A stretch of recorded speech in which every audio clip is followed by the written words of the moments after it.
Covishield vaccine के side effects को लेकर उठे विवाद के बीच समाजवादी पार्टी के अध्यक्ष अखिलेश यादव ने आरोप लगाया कि भारतीय जनता पार्टी भाजपा ने लोगों की जान जोखिम में डालकर वैक्सीन निर्माता से राजनीतिक चंदा वसूला है और इसकी उच्च स्तरीय न्यायिक जांच की जानी चाहिए। यादव ने कहा कि ऐसी जानलेवा दवाओं की अनुमति देना किसी की हत्या की साजिश के समान है और इसके लिए जिम्मेदार लोगों पर मुकदमा चलाया जाना चाहिए। अखिलेश ने एक्स पर एक पोस्ट में कहा कि एक व्यक्ति को 2 वैक्सीन के हिसाब से लगभग 80 करोड़ भारतीयों को कोविशील्ड वैक्सीन दी गई है, जिसके बारे में उसका मूल फार्मूला बनाने वाली कंपनी ने कहा है कि इससे हार्ट अटैक का खतरा हो सकता है।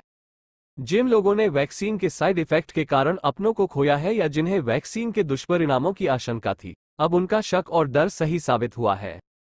उन्होंने कहा, लोगों की जिंदगी से खिलवाड़ करने वालों को जनता कभी माफ नहीं करेगी।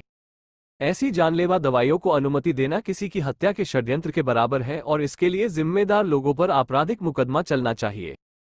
उन्होंने भारतीय जनता पार्टी भाजपा पर निशाना साधते हुए कहा, सत्ताधारी दल ने वैक्सीन बनाने वाली कंपनी से राजनीतिक चंदा वसूलकर जनता की जान की बाजी लगाई है। न कानून कभी उन्हें माफ करेगा, न जनता। इस मामले में सर्वोच्च स्तर पर न्यायिक जांच हो। यादव ने बुधवार शाम को एक्स पर एक अन्य पोस्ट में कहा, सरकार सौदागर नहीं होनी चाहिए। चंदे के नाम पर कुछ करोड़ रुपयों के लिए देश की 80% आबादी का जीवन खतरे में डालने वाली पैसों की लालची पार्टी को देश की जनता लोकसभा चुनाव में बुरी तरह हराकर अपना जवाब देगी। सपा प्रमुख यादव ने कहा, अब भाजपाई जहां भी जाएंगे, जनता के जीवन का सवाल उनका पीछा करेगा। इसका शिकार तो भाजपा के समर्थक भी हुए हैं। वैक्सीन के बुरे असर और जनता के विरोध के कारण भाजपाइयों का डर तो आम जनता के डर से दोगुना हो गया है।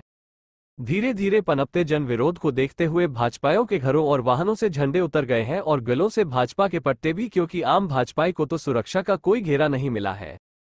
यादव ने कहा, अब देखिए भाजपा कैसे अपने मंचों से दावा करती है कि उसने कोरोना काल में जनता की जान बचाने का काम किया है, जबकि सच में जान जोखिम में डालने का काम किया है।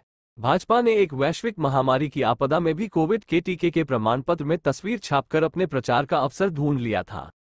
अब जब लोग अपने वैक्सीनेशन सर्टिफिकेट को देख रहे हैं तो उनका विरोध और गुस्सा और बढ़ रहा है।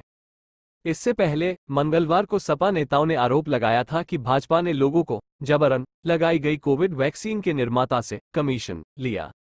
सपा प्रमुख अखिलेश यादव की पत्नी डिंपल यादव ने देश में लोगों को जबरन कोविड के टीके लगाए जाने का आरोप लगाते हुए कहा था, भाजपा ने 200-300 करोड़ रुपए का चंदा लिया और उन्हें वैक्सीन बेचने की अनुमति दी गई। लोगों को जबरन वैक्सीन लगाई गई। दुनिया में कहीं भी वैक्सीन जबरन नहीं लगाई गई। वैक्सीन बनाने में भ्रष्टाचार सामने आया है, जिसकी वजह से अब लोग मर रहे हैं। कोविड के समय में अखिलेश यादव ने कहा था कि वह बीजेपी की वैक्सीन नहीं लगवाएंगे।